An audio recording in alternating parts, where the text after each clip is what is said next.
Iran में Gen Z सड़कों पर उतर आया है और ऐसे में जमकर बवाल हो रहा है। कई शहरों में जबरदस्त तोड़फोड़ आगजनी हो रही है। ऐसे में कई जगह आंसू गैस के गोले दागे जा रहे हैं। आमने सामने से फायरिंग तक की घटनाएं ईरान में कई शहरों में सामने आ रही है। लेकिन ईरान में चल रहे इस पूरे बवाल के बीच अमेरिकी राष्ट्रपति डोनाल्ड ट्रंप अब कूद पड़े हैं। उन्होंने अब ऐसे में आग में घी डालते हुए मिलिट्री इंटरवेंशन की भी चेतावनी दे दी है।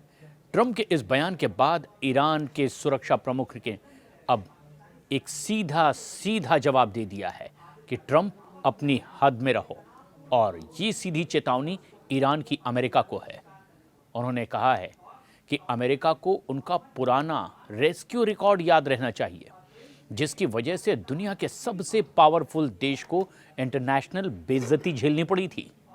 यह अमेरिका का वो फेल मिशन था जिसमें बिना मिशन पूरा किए ही लौट रहे अमेरिकी सैनिकों की रास्ते में ही जान चली गई थी।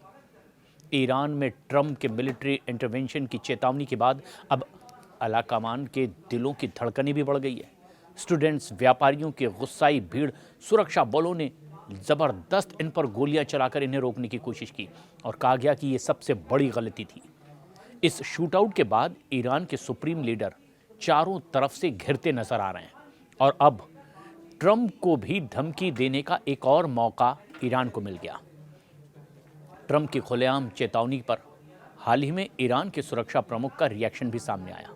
उन्होंने अमेरिका को हद में रहने की हिदायत देते हुए पुराना फेलियर रेस्क्यू मिशन भी एक सामने रखते हुए उनके घाव पर नमक छिड़का है। इसमें अमेरिका की खूब बेइज्जती भी हुई थी। ईरान की सिक्योरिटी चीफ अली लारिजानी ने चेतावनी दी है और सोशल मीडिया प्लेटफॉर्म पर लिखा कि इजरायली अधिकारियों और ट्रंप के बयानों से अब पर्दे के पीछे की सारी बातें साफ हो गई है। हम विरोध कर रहे हैं दुकानदारों के रुख और उपद्रवी तत्वों की हरकतों में फर्क समझने की कोशिश है, और ट्रंप को यह समझाना भी चाहिए कि आंतरिक मामले में अमेरिका का हस्तक्षेप पूरे क्षेत्र में अस्थिरता पैदा करने वाला होगा और अमेरिका के हितों को भी इससे बहुत भारी नुकसान होगा। अमेरिकी जनता को यह समझना चाहिए कि इस दुस्साहस की शुरुआत खुद ट्रंप ने ही की। उन्हें अपने सैनिकों की सुरक्षा पर ही ज़्यादा ध्यान देना चाहिए। ईरान के सुप्रीम लीडर अली खामनेई के सलाहकार अली शमखानी ने भी सोशल मीडिया पर अपनी राय रखी। उन्होंने ट्रंप को चेतावनी का जवाब भी दिया।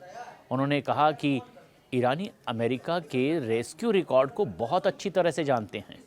इराक और अफगानिस्तान से लेकर के गाज़ा तक ईरान की राष्ट्रीय सुरक्षा रेड लाइन है और इसमें किसी के भी दखल के लिए कोई गुंजाइश नहीं है, और जो भी इसमें हाथ डालेगा काट कर उसका हाथ इसका जवाब दिया जाएगा।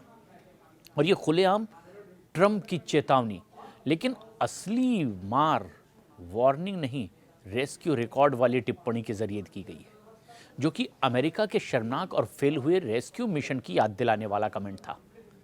अमेरिका ने 1980 के अप्रैल के महीने में ईरान के धूल भरे रेगिस्तान में एक रेस्क्यू मिशन चलाया था, जिसे ऑपरेशन ईगल क्लॉ नाम दिया गया था। यह मिशन इतनी बुरी तरह से फेल हुआ था अमेरिका का कि 8 सैनिकों की उसमें जान तक चली गई थी।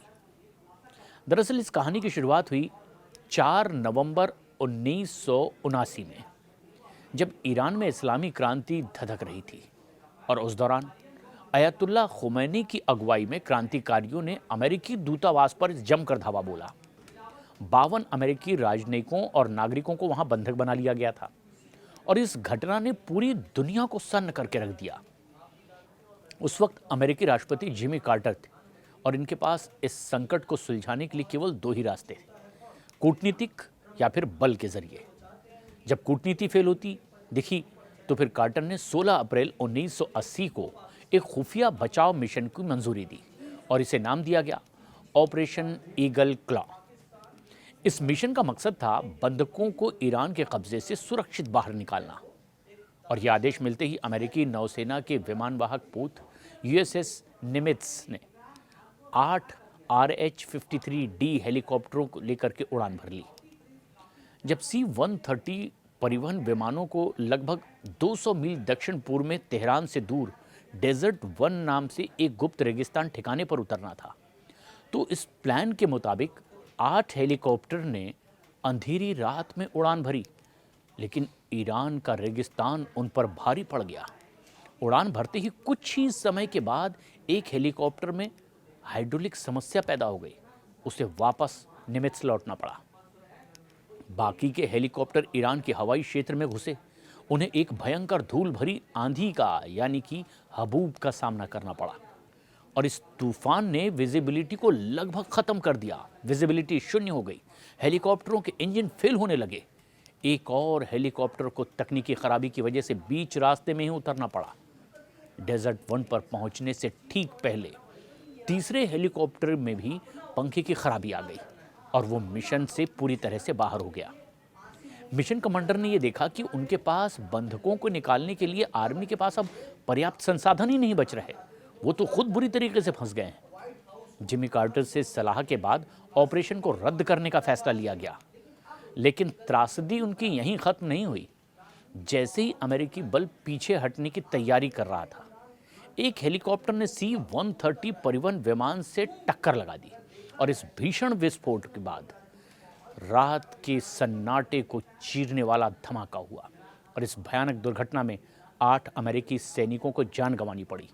कई इसमें घायल भी हुए। मलबा, जला हुआ राख वाहनों का दिखाई दिया। अंधेरा एक खूनी सबक साबित हुआ।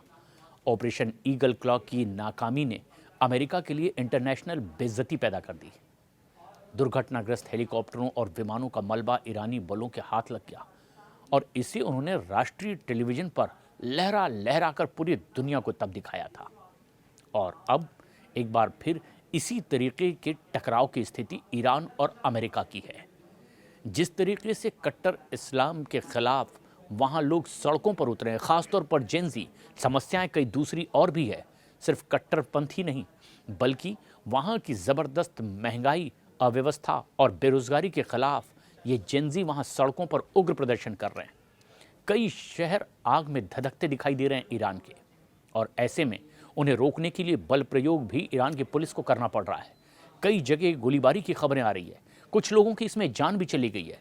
सुरक्षा कर्मियों ने और आम लोगों ने इसमें अपनी जान गंवाई है। लेकिन इस बीच ट्रंप ने कह दिया कि अगर प्रदर्शनकारियों पर इस तरीके से बल प्रयोग ईरान में किया गया तो अमेरिका को भी बीच में उतरना पड़ेगा। वह ऐसा नहीं होने देंगे। यानी अमेरिका ने सीधे धमकी दी है ईरान को। और ये जो पिछला पूरा घटनाक्रम था, ईरान ने इसीलिए अमेरिका को याद दिलाया कि फिर एक बार इसी तरह से टकराने की कोशिश हुई तो फिर कहीं वैसी ही और बड़ी इंटरनेशनल बेइज्जती अमेरिका की ना हो जाए।